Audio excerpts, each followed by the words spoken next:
Rick, how about the resilience shown by your group tonight to battle back into the game numerous times and ultimately push it to overtime? Yeah, a couple power plays that we gave them early, 2-0. I thought some guys were a little nervous at the start. We weren't handling the puck properly, but then obviously getting a couple quick goals got us back in the game. How much more taxing is it on your group when you're chasing the game early and playing from behind throughout? Well, I mean, we're playing a lot of hockey. You don't want to chase any part. I mean, obviously the key was a shorthanded goal. Can't happen. These are key moments. It's an egregious play. You gotta. It's a 2-goal swing. That's a key moment for them, not a key moment for us. The shorty. Yeah. Did you guys get caught off guard? It sure looked like a bit of a set play from Ottawa that they just went hard after down the ice.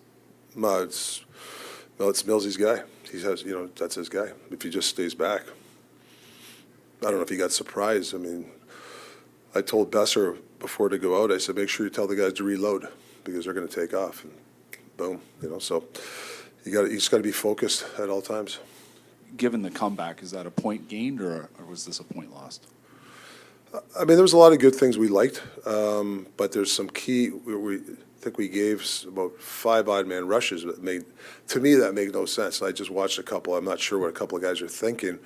When there's danger, when there's a 50-50 puck, anywhere on the half wall in their end, you got to reload. You can't just we can't gamble. We're not that type of team.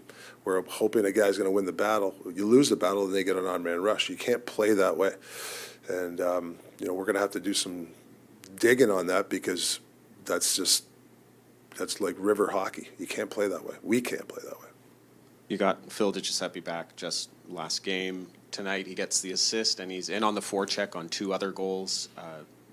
What did you like from his game tonight and the way he contributed? Yeah, just a lot of energy. Like I said, chasing guys down. Like you said, his second effort on Boeser's goal. Just doing the things that we're asking him to do. He's a hard forechecker. He's one of those guys.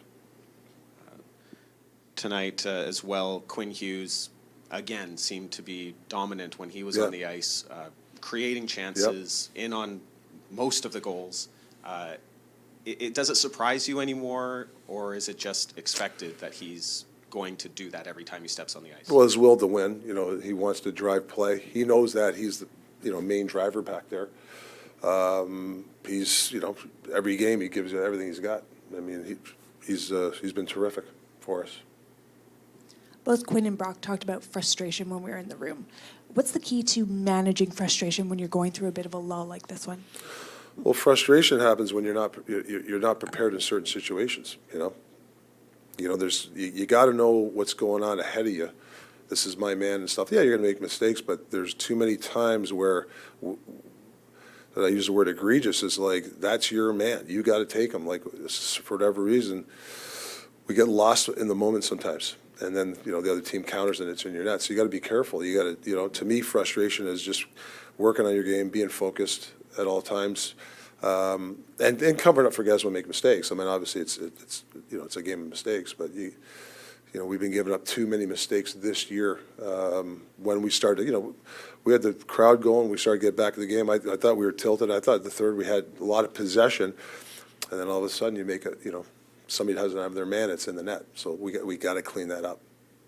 Earlier today, you told us that we should ask for Miller and Pettersson to talk about what's going on. Miller wasn't available to us after the game. Yeah. Is he banged up at all, or? I don't know. I haven't seen it. I didn't talk to the team. I don't know where he went. Just with what you're talking about in terms of reloading and having your man, is that the same situation in overtime as well? Let's see. Yeah. Right. I mean, yeah. You got me on that one too. Yeah, obviously still taking it in right now, but wanted 2 points there, and definitely had our looks. Probably won a couple moments in the game back, but I thought for the most part we competed pretty hard, and for the majority of games, if we do that, we'll win. You guys have been a very resilient club. How frustrating is it when you put yourselves behind the 8 ball like that? Yeah, frustrating, and I mean, I thought we competed hard, like I said, and all we can do now is just continue to look forward, and we got one more game before the break, try to get a win there. We need a win, and that's all we can do now. But like you said, I'm glad we battled back there, but perfect world, obviously you don't want to start 2-0 down. How much of a difference does it make when you're chasing the game? Yeah, I mean, obviously you wish you were leading, but at the same time we're both tied 4-4 in OT, and we both had a chance to win just like they did, and they were able to make a play. Fair to say you feel like you lost a point today versus picking up this one?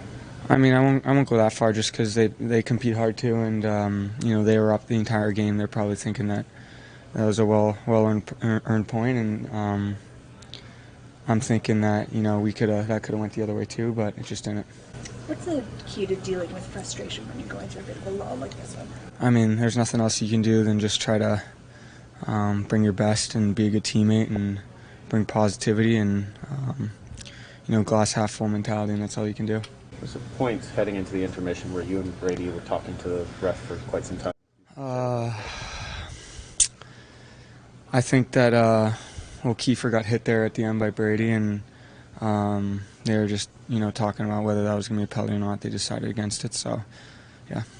It's all over them in the third period. Was there a point of emphasis to throw more pucks at the net or something different? I just think we're competing hard. We're getting closer and closer to the game we want to play, playing fast, quick ups, D moving pucks quick, forwards being in the right positions for us. And we tried to push the pace. I thought we did that, but in saying that, it would be nice to jump out to a 1-0 lead or 2-0 lead and play like that right from the get-go. But again, I don't really have a problem with our compete level or how we played tonight. It just didn't end up the way we wanted to. Looking ahead to Monday, how important is it to head into the break positive? Yeah, really important. You want to feel good about yourselves, enjoy your family time, and we've lost 3 in a row now, and we need it. Hard to say right now. Just got to gather my thoughts, but it's a good thing that we battled back to get a point. But I mean, it's kind of getting annoying. We gotta find a way to get 2 points. How about the start and falling behind early? How frustrating is that? Yeah, it's frustrating, especially our line takes pride in not getting scored on and playing against that top line, and for them to get one right off the bat, we really tried our best to get that goal back in the first period and try to get momentum back for our team. So it's unfortunate, but I like the way that we battled back in the first period to get it tied up. Talk about what Quinn Hughes did out there tonight. He was contributing all over the ice and in on all 4 goals. Yeah, I mean, I don't know if it doesn't surprise you anymore, right? Like he's an amazing hockey player, and we're witnessing greatness from a defenseman right in front of our eyes. So he's a special player. He demands the puck.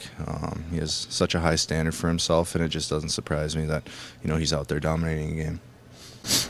On that short-handed goal, did you guys get caught off guard by how quickly the Senators tried to move the puck up the ice? Yeah, I don't know if it's a play they have or what, but I tried getting back as hard as I could, and I'm not sure. I thought I had the puck. I don't know if it bounced over my stick or what, but it's just that split second, half a second I get back, I should have that puck. So we gotta make sure we're ready right off the start of the power play, and we definitely can be better. Been in this room longer than anyone, and you probably played with JT and Elias more than anyone. What do you make of the story that there's tension between the two and that is affecting what's happening on the ice? To be honest, I didn't really know there was a story. I'm not on Twitter or anything, so I don't see that stuff. But I heard some rumblings of that stuff. But no, we're here to win hockey games, and they both know that. And I think the communication has gotten better. Yeah, it's just we gotta stick together and worry about winning hockey games. That's all our worries should be right now. We got to come to the rink. We got to work harder, and that's really it right now. We got to work ourselves out of this little slump. Oh my God! Next question.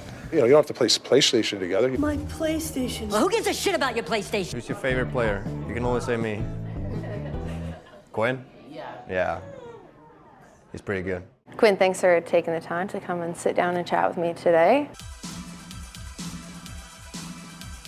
Generational talent. Thanks for liking the video and subscribing.